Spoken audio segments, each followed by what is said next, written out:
You are listening to Love the Afrobeat Music Talk Radio, your number one African Caribbean online radio. We are in Toronto, Ontario, Canada. It's a very beautiful day today, folks. Very beautiful day indeed. It's plus 3 degrees Celsius. If you are watching us live on Facebook, LinkedIn, YouTube, Snapchat, and what have you, then you are welcome to the program. Today is Africa. And folks, we have a very special show for you today. We have a young man, an entrepreneur, who is all the way in Africa's youngest country. Yes, did you know which African country I'm talking about? Yes, it's South Sudan. Yes, Akol Doc is going to be with us momentarily, folks. Yes, and if you are joining us for the first time, you've come to the right place because we are focused on Africa, the Caribbean, and the diaspora. Some of you might be watching us live on YouTube. And if you are watching us live on YouTube, folks, all that you have to do is to like and subscribe to the channel. And then if you are not around a radio or something, you can use your cell phone or your laptop to listen to us on lovebayradio.com. Yes, folks. We are going to have a very special conversation here because when it comes to Africa, nobody loves Africa much more than Africans themselves. But sometimes, folks, I get so much confused as to how everything is all about. But I haven't given up on Africa, folks. I was born an African, proud to be an African. I'll die an African. And when we come here to discuss issues relevant to the continent, we come here with passion. We discuss issues with passion. We bring people here and discuss issues that hitherto will not be discussed on mainstream media. There's a concerted effort to suppress our history, especially where we came from, what we've done. There's something that I would like to do before my brother joins me. And it is this, that, folks, February has been designated as Black History Month all over the world. I have nothing against it. I have absolutely nothing whatsoever against it. Yes. But so far as I'm concerned, my personal, and the opinion of the station, 1,000 or thousands of years of history cannot be compressed into 1 month.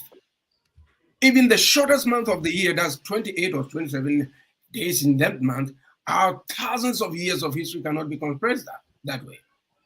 So Love the Afrobeat Music Talk Radio, we don't subscribe.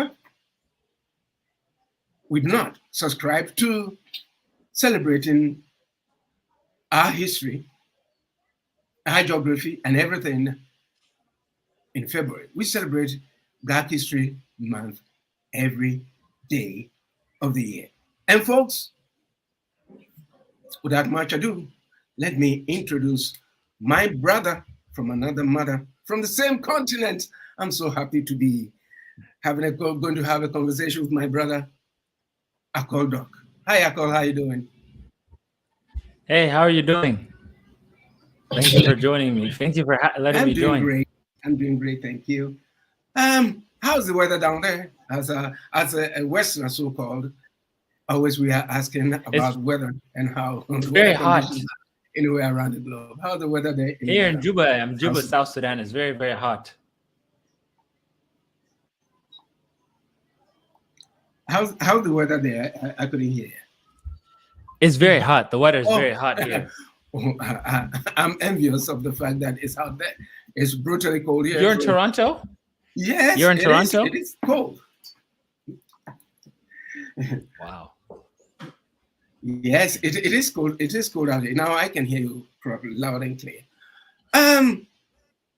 Thank you for taking the time, your busy schedule, to be with us here today on this program. And as I've indicated, as we've spoken of off air at some point in time, this program relishes the fact that when we come here to talk about Africa, it's from the heart. And that you, as I've been following you around, I would say, you doing a great deal. You doing your part to sort of bring Africa into focus. As a matter of fact, you've appeared on so many different TV, mainstream media, TV stations, and all those kind of stuff.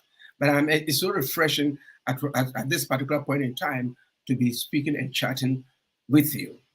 Could you please tell the listeners around the globe who are called artists, please? The floor is yours. Thank you so much. I really appreciate you for having me on your show. I've been following some of your work and your passion for Africa, and I like the angle that you've taken of trying to focus on the African diaspora and incorporating also the Caribbean, the diaspora, the continent, because there's a lot of people who fail to understand that our brothers and sisters are not just in the mainland. Some of them have left, and some of them voluntarily, and which is recently, and historically, some of them were stolen and forced to where they are. But me, I'm somebody who loves Africa. My name is Kol Nyako Kol Dark, my full name. I'm here in South Sudan. I'm an entrepreneur. And then the work that I enjoy doing most is writing and doing analysis on Africa, African history, African economics, and contemporary affairs. And then I've been really looking to how can Africa position itself in the modern geopolitical sphere, because I think Africa is in a different world than it is now than we've ever been. We have been the focus of many people. We've seen so much socioeconomic development and growth happen. We still have the same historical issues that we have, but at the same time, the world is paying many more attention to us.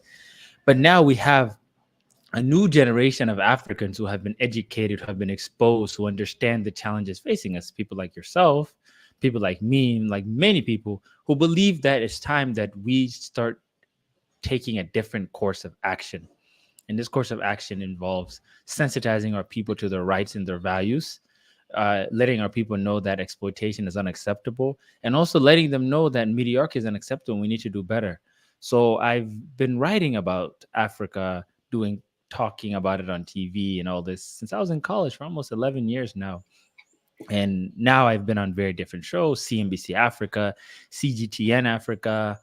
I've been on RT World. I've written for The Nation. I've written for Yahoo, and I've written for The National. So I've been on different things. I've written about China and Africa. I've written about Saudi Arabia and Africa, U.S. Africa policy. And then I do just different analysis and writings on internal African affairs between different countries, conflicts in Africa. Recently been really talking and writing a lot about the Sudan conflict, how it's going to impact the different challenges in the EAC, the challenges we have with Congo, and how can we really change the course? Because I firmly believe that we need to know who we are before we can push for what we want.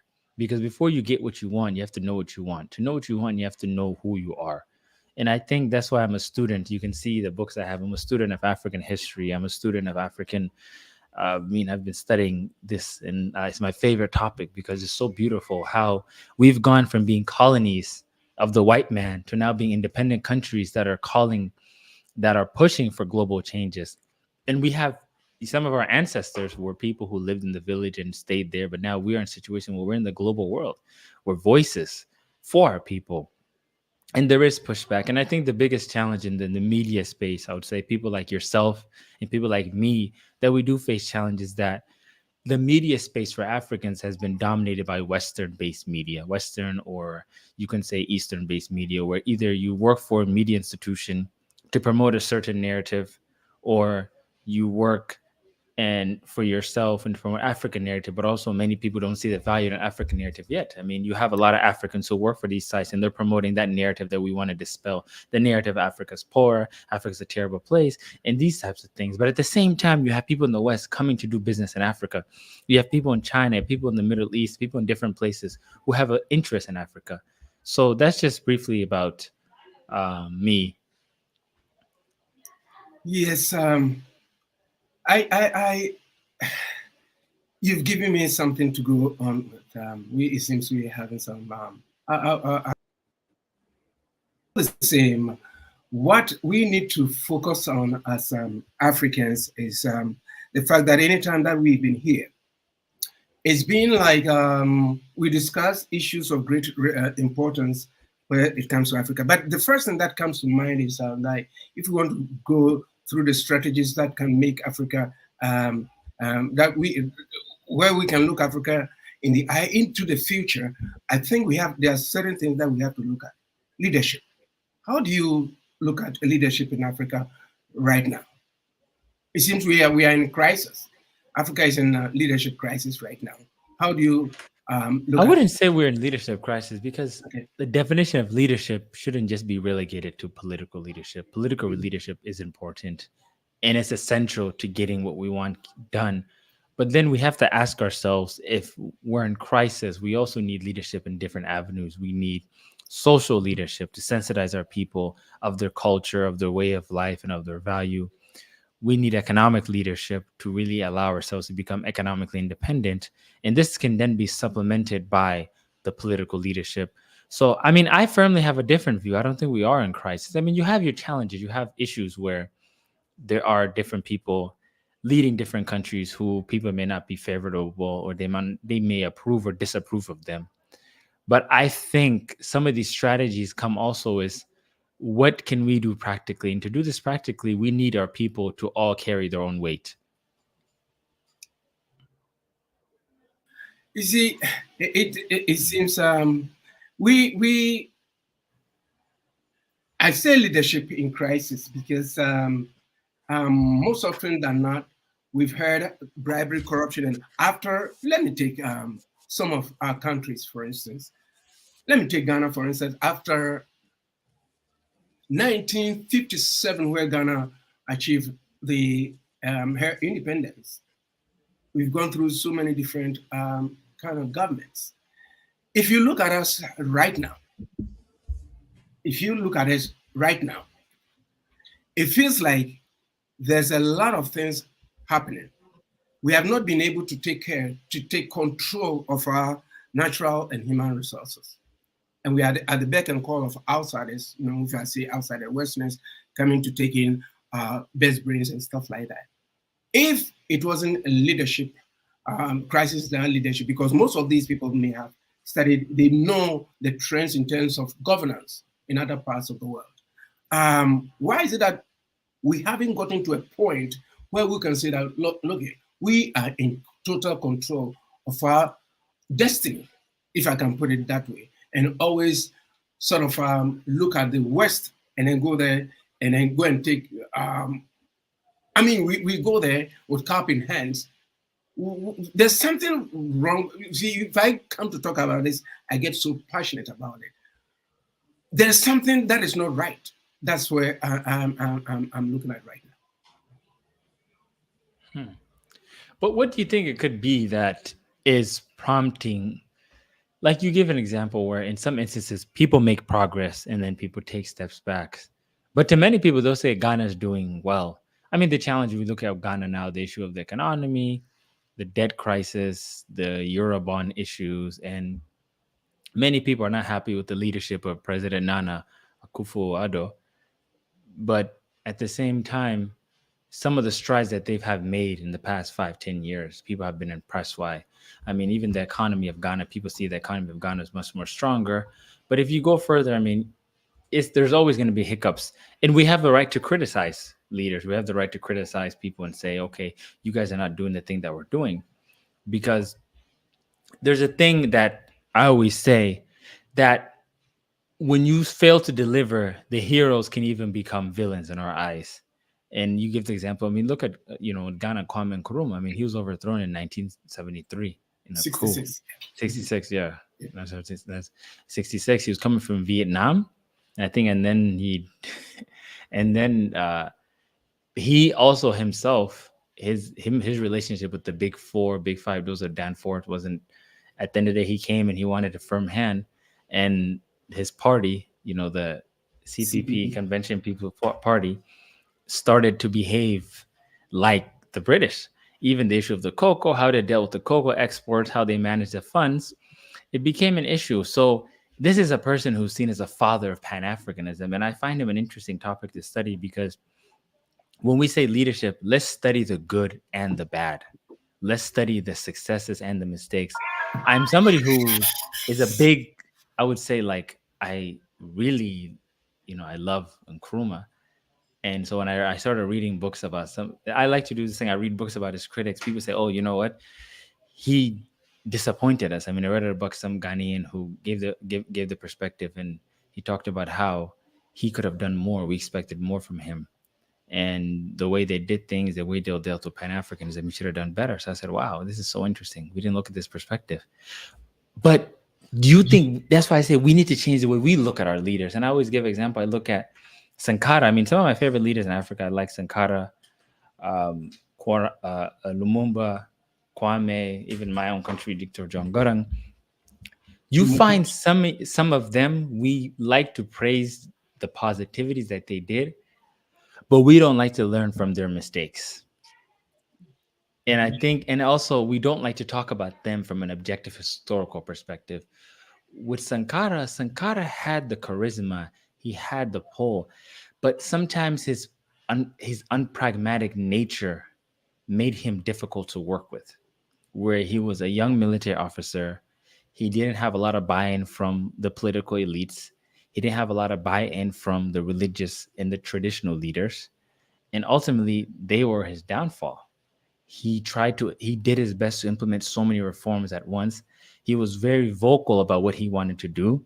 I mean, if you look at when he went to the OAU conference, he spoke very openly about debt, and what we need to do and how we're being exploited.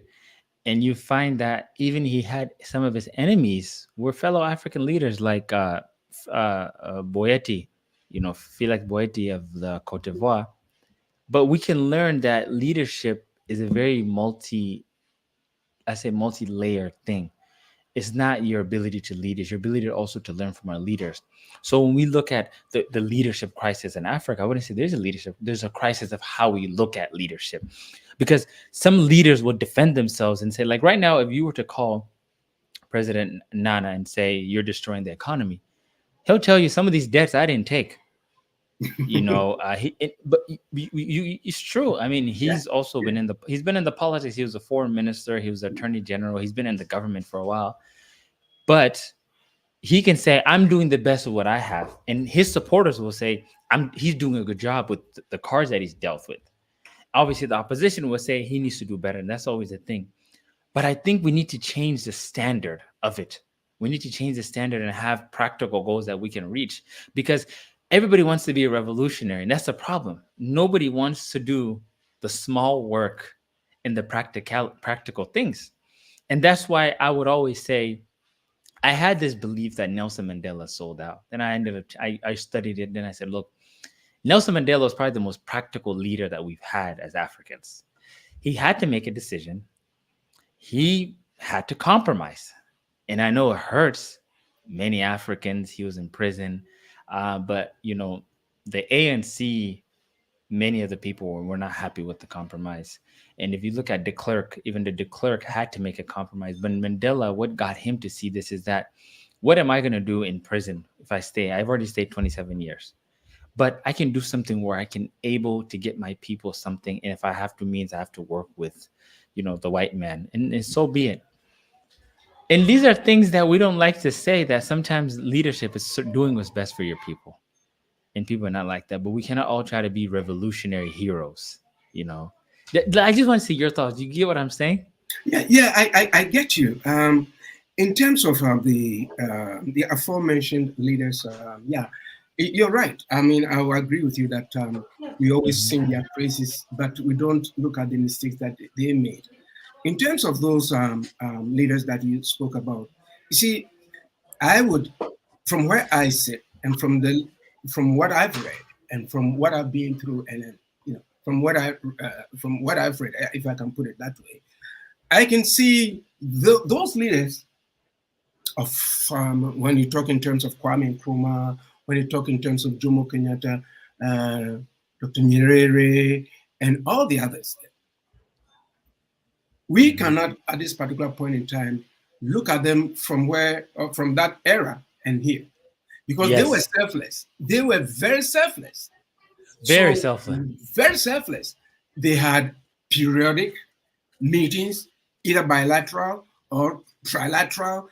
Every month, one of them will be visiting the others because they were nationalists or continentalists, if I can put it that way, to the core. Yes. They were not looking at how they can amass wealth, go and buy a villa, and pay taxes, say in Switzerland or Miami or wherever. Everything that they had was back home. I will tell you something about Dr. Nkrumah, for instance. When he wanted a place to meet leaders, and market women bought a land and built a place for him to stay because they loved him. Yeah. The moment they delivered the house, this mansion to him, he in turn gave it to Ghana. So it Hmm. became, as at now, it is one of the official residences of the head of state of Ghana. Everything about him was about Ghana and Africa.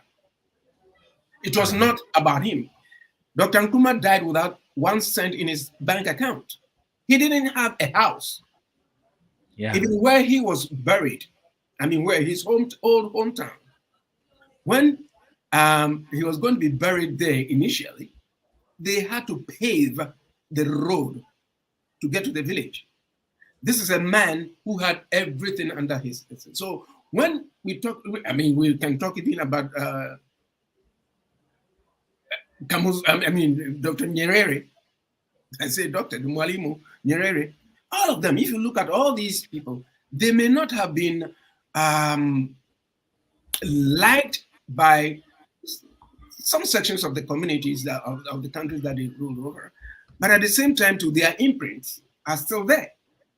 Whatever they started are still there. So, and the collaborative efforts between and among them was so great. We don't see that this time around. So, if everybody is on their own, and even nobody should even start me up with the African Union. I don't even want to go there because the fact of the matter is that there's something missing that we can sort of go and look for it to be able to steer the ship onto the right path on the seas, because we are right now um, enjoying what we have to enjoy because Africa is on the renaissance right now. There's no doubt about it. The floor is yours, please. Your comment. I think that's true. But then we have to look further. You as a leader of a country, if you're the president of or head of a state, you're head of a particular country, Tanzania or Ghana or South Sudan, you owe it to your people.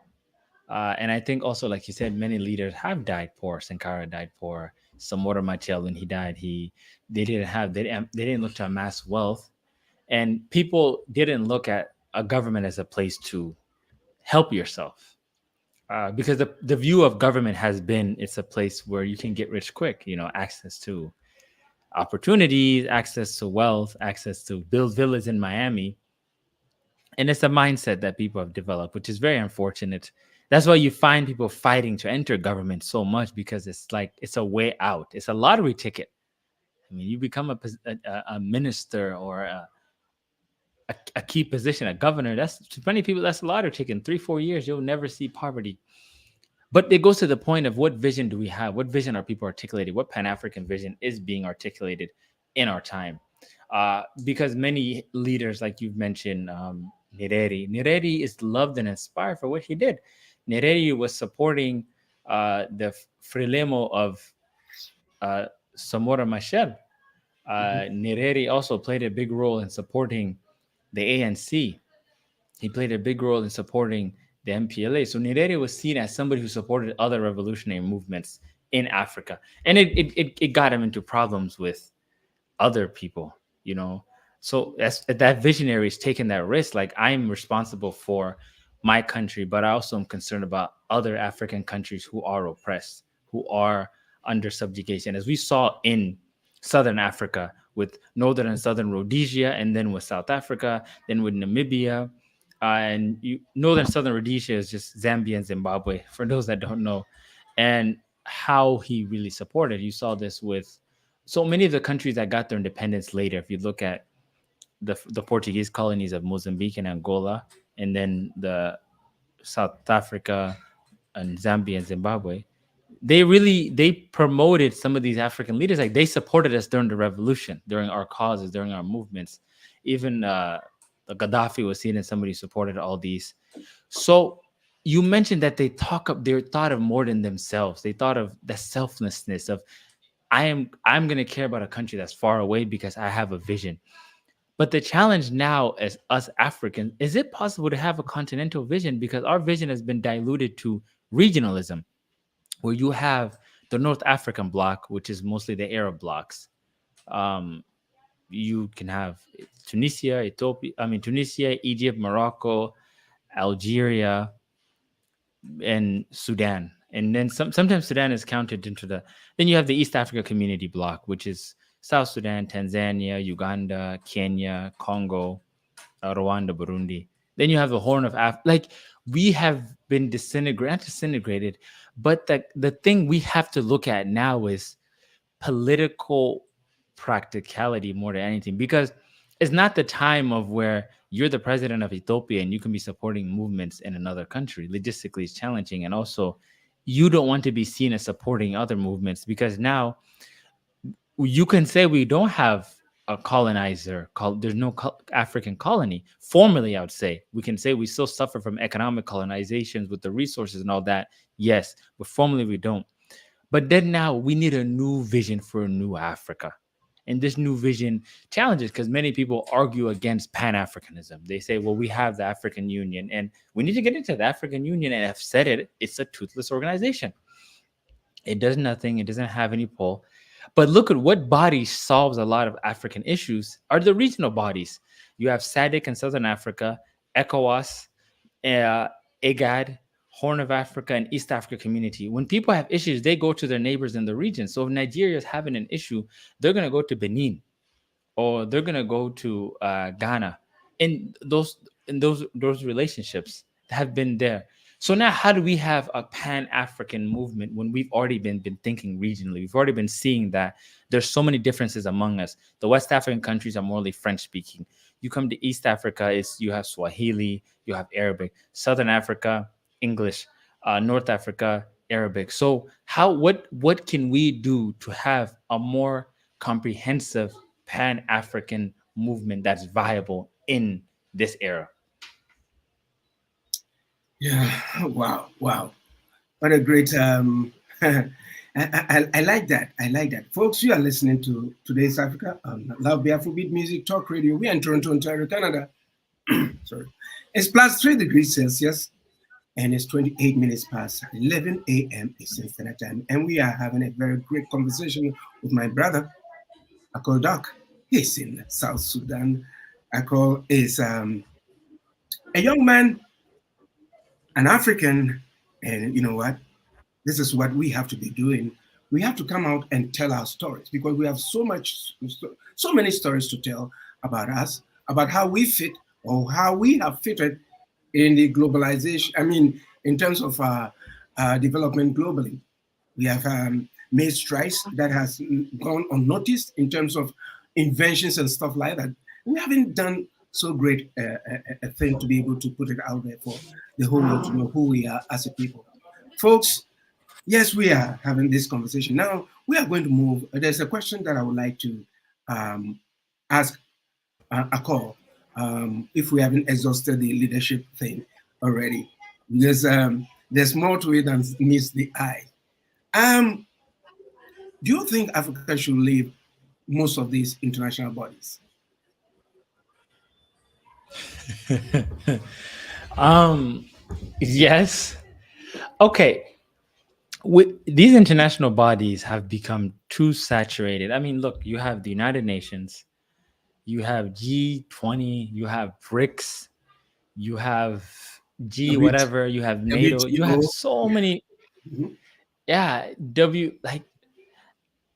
and I think because of the fact of there's nothing to be derived from them. There's no gain. There's no benefit. I don't know what we're doing there. Many of these international organizations have become like a club for countries. Like it's just something you do. And like I feel as if the UN is just like it's like a business license for companies. You just get a license. You're a country. Just join this thing. It's like the Chamber of Commerce for I countries. like that. And like it's like sometimes like me, like I have a company, the Chamber of Commerce. Like you're just a member, but you're not really active, right? Like you're just kind of like, okay, this is what we do. Like you're a business person, you go and attend chamber meetings, attend chamber functions, that's it. So that's how the UN is like. And if you're interested there's a speaker coming, you attend. But like think about it, every year we go to the UN, all these leaders speak, nothing changes. The UN writes these statements. And honestly, basically what's been happening recently is the exposure of the hypocrisy of the international political order towards Africans and the unfairness. And I've talked about this. Number one is the issue of climate change. I mean, if Africa is emitting 4% of global emissions, people are talking about how Africa is not doing enough for climate change. I mean, what do you mean we're not doing enough? Of that 4%, 60% comes from 3 countries. So these other 51 countries are being basically forced, you're not doing enough for climate change. You need to shut down your oil production. But if the world is really serious about climate change, they need to talk to China. They need to talk to Europe. They need to talk to America. They need to talk to Canada. And they need to talk to themselves, because even countries that do have high emissions is because they have factories that are like, they have Chinese and American factories there. Like you go to countries like Vietnam, places like this, their emission goes up because so many American companies are there. Those emissions should be tied to America. And then number 2, you have the issue of how the West has handled the Israel-Gaza situation. It's been truly disappointing. I mean, the South Africans have launched their case in the ICJ, and they just recently got a ruling. But there's something else people have to look at that ruling about. I'll get to my point. That ruling exposes the toothlessness of these organizations, in that Africa has been targeted the whole time through the ICJ and the ICC. You've targeted leaders. And I always say this, Africans say, well, why would you want somebody who's been accused of genocide like those of Charles Taylor? I'm like, okay, prosecute them in Liberia. Prosecute them in their countries. You don't have to take them to a Khawaja.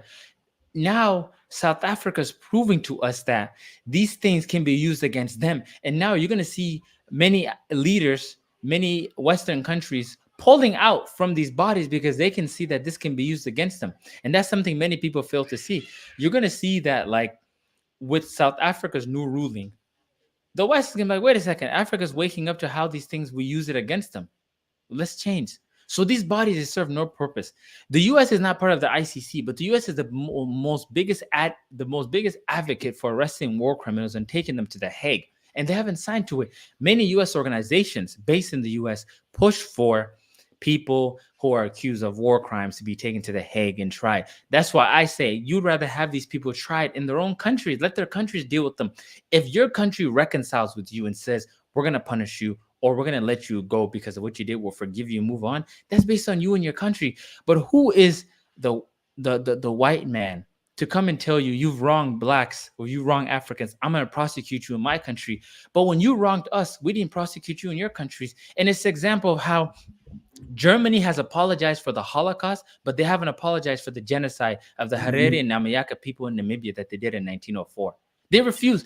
Germany is paying reparations for the Holocaust that they did against the Jews, but they're not paying for the reparations for what they did to the people of Namibia. That's unfairness. It's unprincipled. Yet the biggest advocates of human rights are the West and are Europe. But the biggest violators of human rights are the West and are Europe. And what's happening in Gaza and what's happening in Israel prove to you what they're doing basically is not targeting Hamas. What they're doing is basically the destruction of Gaza, and to ensure that the future, you do not have a Palestinian state. And I said this before, Netanyahu and the Likud party's objective is very simple. They do not want a Palestinian state. And how people accuse the Palestinians of wanting from the river to the sea, they want to take that whole area and make it basic Israel. So they're going to be, if you're a Palestinian, you have to assimilate to us, or you do this. The U.S. is sitting idle. Joseph Biden is sitting idle and letting this happen. And then all these bodies, we join these bodies. We join the G whatever. And even I think you saw on my YouTube channel, I said, what's the benefit, Africa, of joining the G20? We're in the African Union. We're going to get a permanent seat in the Security Council. We are observer in the EU and NATO and Arab League, all these different organizations. But what for what? You have to know what you want and your interest when you join an organization. It's like me. If I'm going to join an organization, I'm going to join the Association of Entrepreneurs. I have to have an interest of why it's taking me there. But if I join all these bodies, number one, I'm spending a lot of money paying membership fees. That's also money that we keep be spending. And number two, I'm relinquishing some of my sovereignty. So, in short, there's nothing to be gained from these organizations. Yeah, yeah, you're right. I mean, like a continent of over 1.2 billion people who don't have a seat at the United Nations Security Council, and we are still joining this because at the end of the day, we don't have any say. The African Union, or let me not even go there because I don't want to make it an African Union kind of charade right here. But what I'm trying to say is that what we benefit, what we gain from all these international organizations, especially the UN Security Council. I think the UN Secretary General has already indicated that Africa should have a seat. And we demand it. We have to demand. We don't have to go and ask. We have to demand. Because we have permanent representatives there. We are spending so much money there, making sure that they are taken good care of. The staff and all those kind of monies could have been used for the development of our countries. But it seems as if we have joined all these organizations and stuff like that, and there's no end inside for us, and we don't have any say per se in decision making in the governance structure. So I believe, as a strategy, I think for us to be able to put ourselves together, I think the only way out is for us to advise ourselves as to whether we are going to be taking part of it, because we have what it takes to take off. We have the human resources, natural resources. We have everything. We do not have to talk to anybody. I'll cite an example, for instance. When the Guinean coup took effect. Alpha Conde. That's right. Alpha said, yeah, that's right. The price of aluminum went shot right up. I always say that we have the power, but we don't know how to use it. As a strategy, as moving forward, I think we have to sit back and look at ourselves and say, you know what? Let's look at this path. Let's learn from, like you said, I agree with you, the mistakes of the past. But do we have the people to do that for us? And do we have people who have dedicated themselves, apart from young Ibrahim Traore and Guta and all those guys out there who are opening up the eyes of so many Africans? I think the strategy should be that we have to fight for unity. If we don't have a unified front, I think it's going to be very difficult. Your take on it, please. But I think, okay, the UN Security Council representation, I mean, you're just going to veto, you're voting veto and all this. Because in our day and age of technology, your voice can be just as powerful as a foreign minister of a country, right? My voice, me speaking, I can influence things. But the idea of unity, that's why I always say, we have to share ideas that can help these countries. Some we talk about strategic plans. My thing is economics. How can we be economically dependent? Why are we producing so much oil and importing refined products? That's why I like the Dangote refinery project, because it's addressing a core issue that faces many African economies. Why are we producing a raw material and exporting a finished good? Same thing in Cote d'Ivoire and Ghana and in these places in the cocoa belt. Why are we producing cocoa and importing chocolate? And why do we have to sell this to Nestle and Hershey's? Can we not make African chocolate? And can we not say, you know what, Ghana, Cote d'Ivoire, you guys make chocolate, and instead of consuming Hershey's and Nestle, we're going to consume African produced, African processed, an African made coffee. Because now, if you look at the value chain of these countries, they're getting only 8 to 10% of the total value chain of the cocoa, and they produce it. Now, of that, how much is going to the farmer? So you can be a cocoa farmer in Ghana, but you're not making nothing. So when you talk about unity, we have to have a unity and agree that we need to work together. And working together means that we need to support others' initiative. We need to support each other with trade. Trade is just buying African products. We love Western products. We love European products, but we shy away from African products. Can we economically put our hands together and make things locally? If it's fabrics, if it's clothing, if it's vehicles. I mean, look at the globe. What made China so powerful? Just making things. We have the labor, we have the manpower. Now, how do we get there? We need two things. We need power, we need infrastructure. When you have infrastructure, that's roads. The biggest challenge that you find in Africa, you could be a farmer in an area and you don't have roads to your country. So you can be a farmer in the most northern part of Ghana, but you don't have roads to take you to your location. So what are you going to do? You're not even going to be incentivized to produce, you know? And when you're not incentivized to produce, you're not going to grow. But now, if there's roads where you can export your goods, your products, you'll be incentivized. Another thing is power.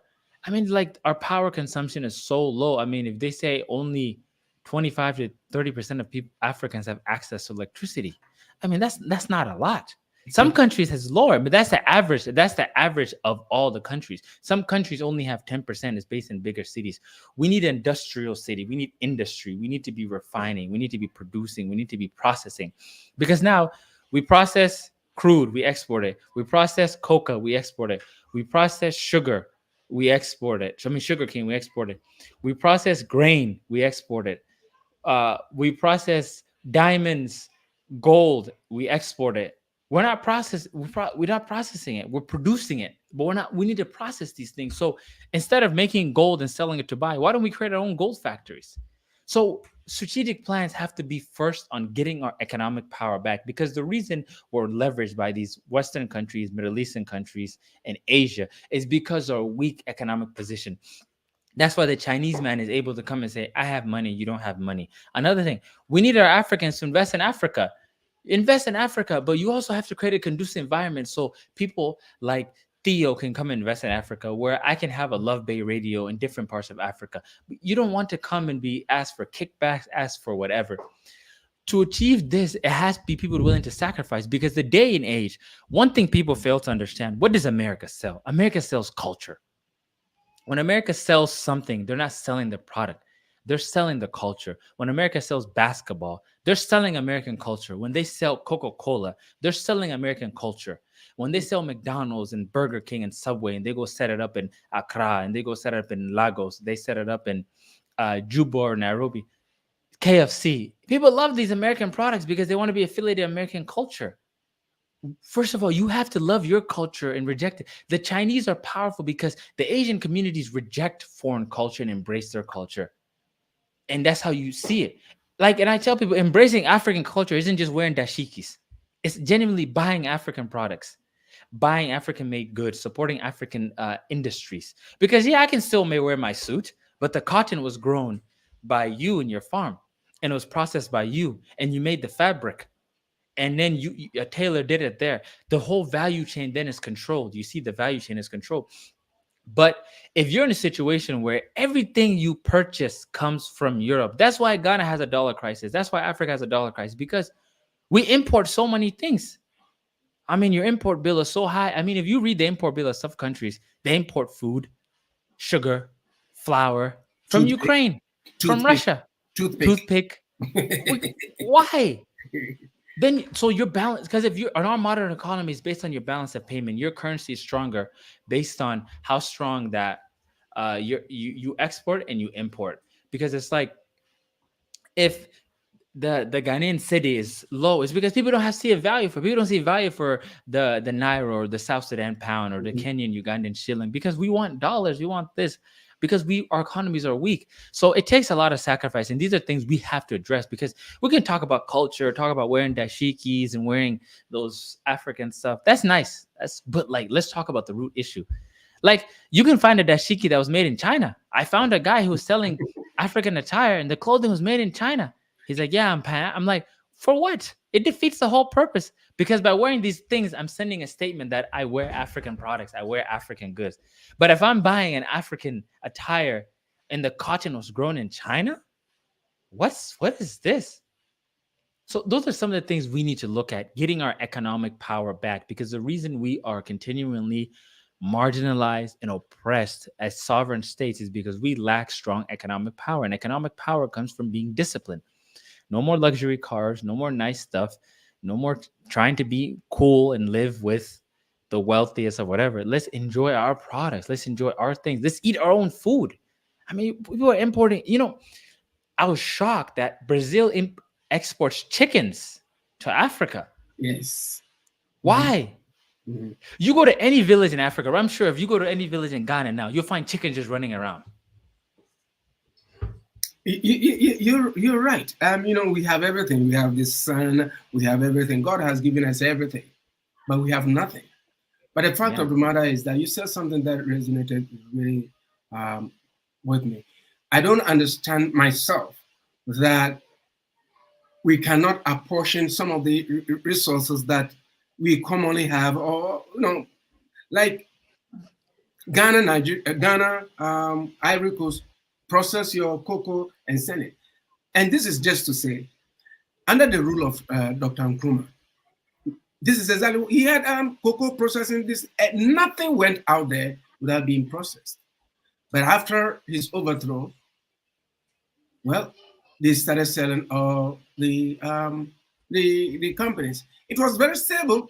People didn't like it, but that was the way that we had to do. Ghana was very industrialized at the time, to such an extent that Nkrumah built a township at the border. Tema was specifically for industrialization. So he put us on that path for progress. But now, right after that, I'm trying to say, I'm trying to put my hand on the button in terms of intra-African trade. Since you are an expert in that area, there, how do you see the AFTC in terms of our development? I mean, I look, you give people credit for their efforts. I give them the credit for the effort that they're doing and their vision. But we have to stop just doing conferences and shows and all this. Some of the best like African continental trade has to get buy-in from African countries. Because if you're somebody who's used to getting grain or wheat from Russia, I have to buy grain from my neighboring country, wheat. It's cheaper, it's better, and also the money stays.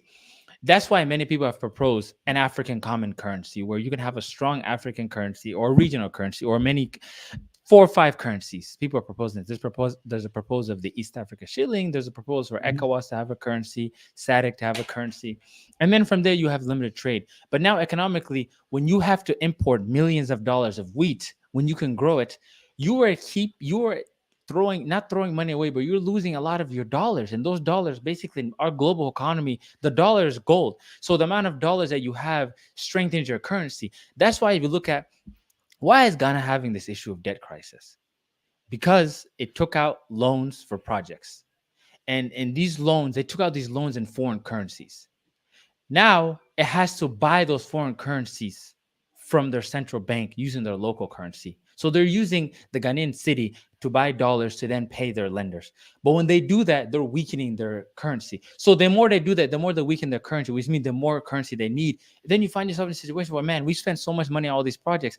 But if we had stronger economies that were interlinked, we wouldn't need this. If we had African lenders and all these things, we wouldn't need this. So getting the trade thing is important, because trade starts with key commodity. Let's not go too fancy.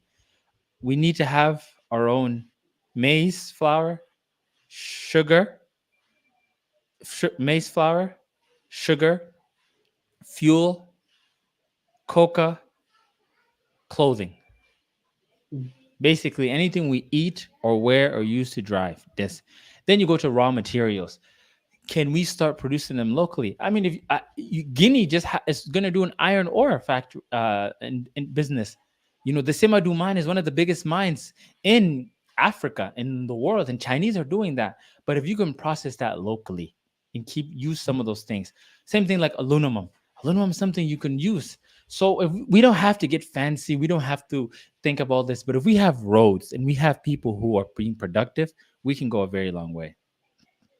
Yeah, we can go a very long way. Folks, we are in conversation with Uncle Doc. He's in South Sudan, and I'm enjoying this conversation with respect to his in-depth knowledge when it comes to the political economy about Africa. He has the passion for Africa, just like myself, and it's non-negotiable when it comes to me being touted as an African. It's non-negotiable. I'm proud to be an African and a son of African too, just like all of us out there. Yes, I'm looking at the fact of military sort of, protecting ourselves. Dr. Nkrumah proposed an African High Command. And at the time, I think Dr. Nkrumah and his brothers were way ahead of their time. Because anything that they propose right now is what we are now talking about and speaking about. And in terms of militarization of our countries, we spend quite a lot of money buying military hardware Yes. that we may not use or we don't have to use. Yes. So on that score, what do you think should be the way forward? Because military alliances would help a great deal. I mean, if we come to in terms of what Niger, Burkina Faso, and what was the third country? Was it Guinea? Yes, the pact, the three, the pact that is signed really pushed the French out. There's no doubt about it. Because if you attack one, you've attacked all of us. And we know this area much more than you. The whole thing is that do we have to also look at it from the point of view to to let outsiders bang our heads together, and so that Akol is going to attack you, so you need to buy this helicopter and all those kind of. Do we have to accede to that fact that and then to be propagandized, and then to be pushed into that direction instead of redirecting the money to finance infrastructure that will help the people? Mm-hmm. I mean, I think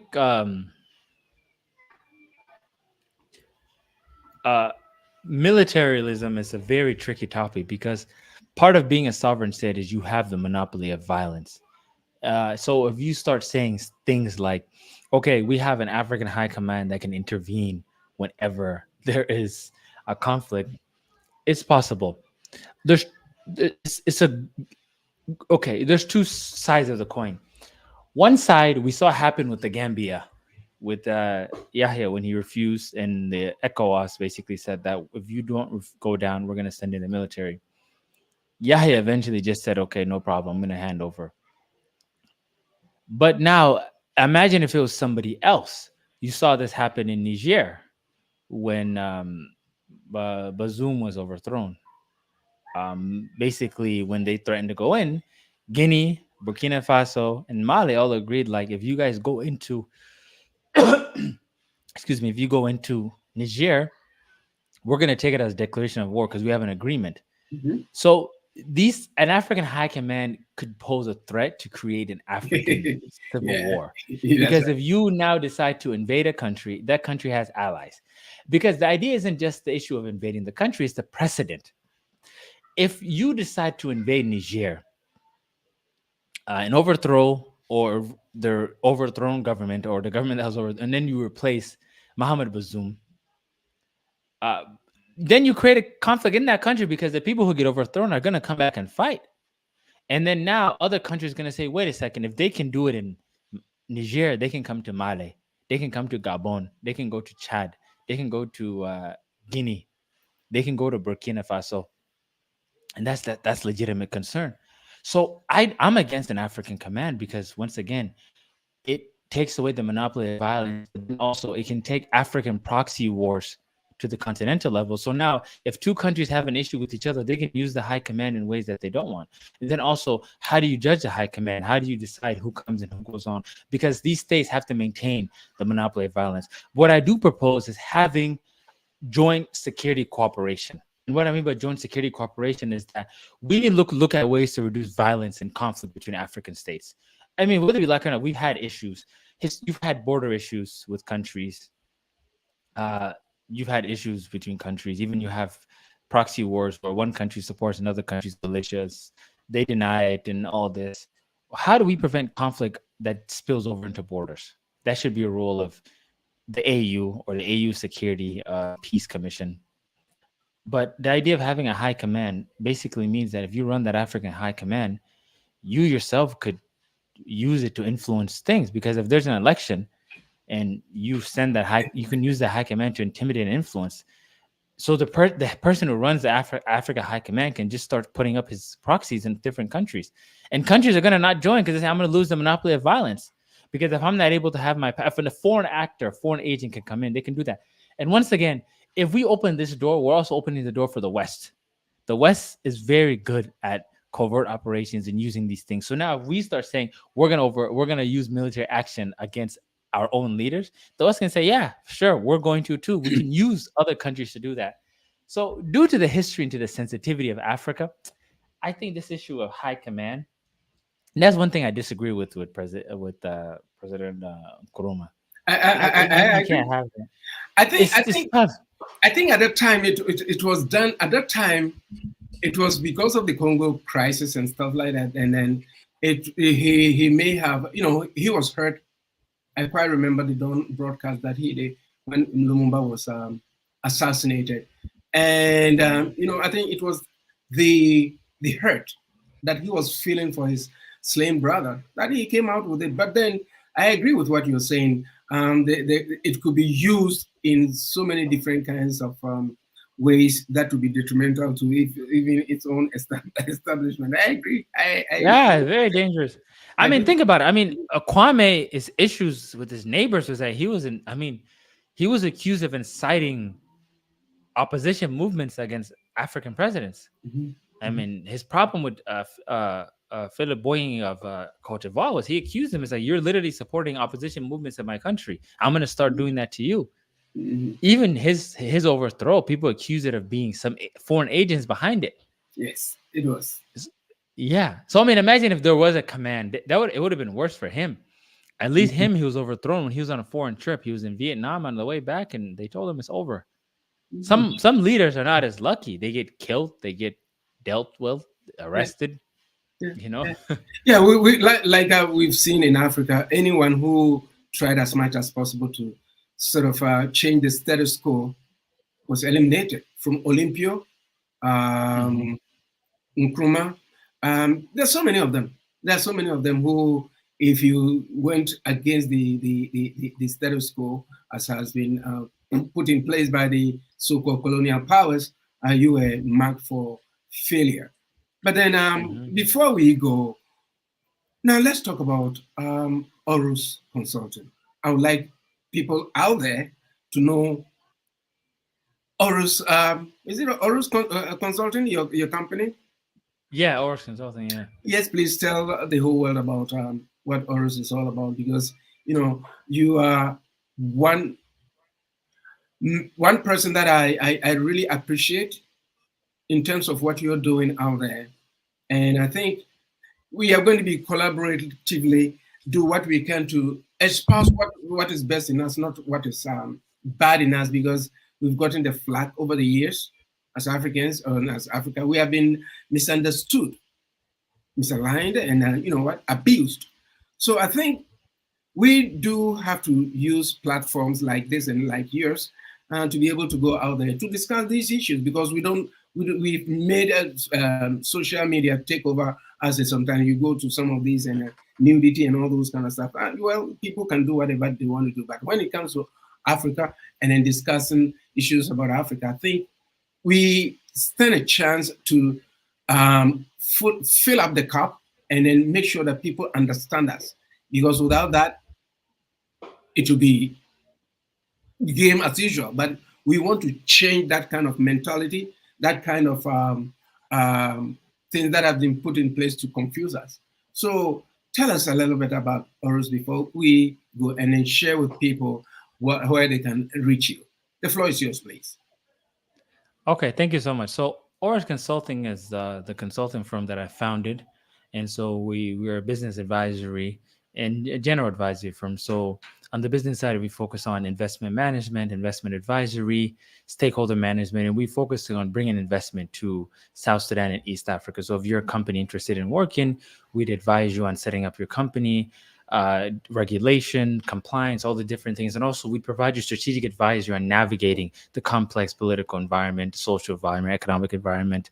And then also, we do communications. We have a communication division that deals with public relations, communications, communication training, speech writing, corporate communications advisory, public relations, strategic communication, social media, um, and then also we do crisis management. So we're an integrated consulting firm, and the idea that we want to do is having really advise practical advice to ensure that some of our clients strive and grow, because you have a lot of people wanting to come to Africa but they don't know how and they don't know what they can do, and that's what we're addressing, advising them on how to make the right investment, be in compliance, engage the stakeholders, knowing the local environment, the local culture. So that's the things that we do. Wow, awesome. And how can people reach you, your platforms and People your can reach content? us our website, Oris Consulting Limited. Limited is ltd.com. And then you can find me on LinkedIn as a call doc, and I'm on social media. I'll share my socials with Brother Theo. I think I will. I'm also on Instagram. I think you're on Instagram too. Yes, I'll yes, share. Yeah, you have my Instagram, right? So I'll yes. share that. Yeah, Yeah. So even I'm gonna go post the link. You can send it to me sure. when we're finished. Yeah. Well, folks, this is where the rubber meets the road. It's been a pleasure. And I think this is not a hello and a goodbye. And this is not a goodbye, but this is just a hello with a Hmm. call. And I appreciate your what you're doing. Honestly, I I'm so ever happy when I see our people doing great things. But the whole thing is that we don't have that infrastructure to tell people there that this is what we are doing. We've been Yes. enveloped by so many different things. So our young people don't know what is actually going on. So as a matter of fact, we are going to continue with a series of Black inventions as a program on this radio station for people to know that, you know what, we've contributed tremendously to this civilization that we call I mean, we have right now, in terms of so many inventions that even a little kid does not know that it was done by a person of African descent. If I should go to downtown Toronto or downtown Manhattan or downtown London and I ask five non-Africans as to who invented the lawn sprinkler, the lawnmower, helicopter, the cell phones, and all those kind of stuff, they would not know. They would not be able to tell us. But this is what people of African descent have done. And we are going to continue our dialogue and our conversation when it comes to dialoguing and then having conversations among ourselves.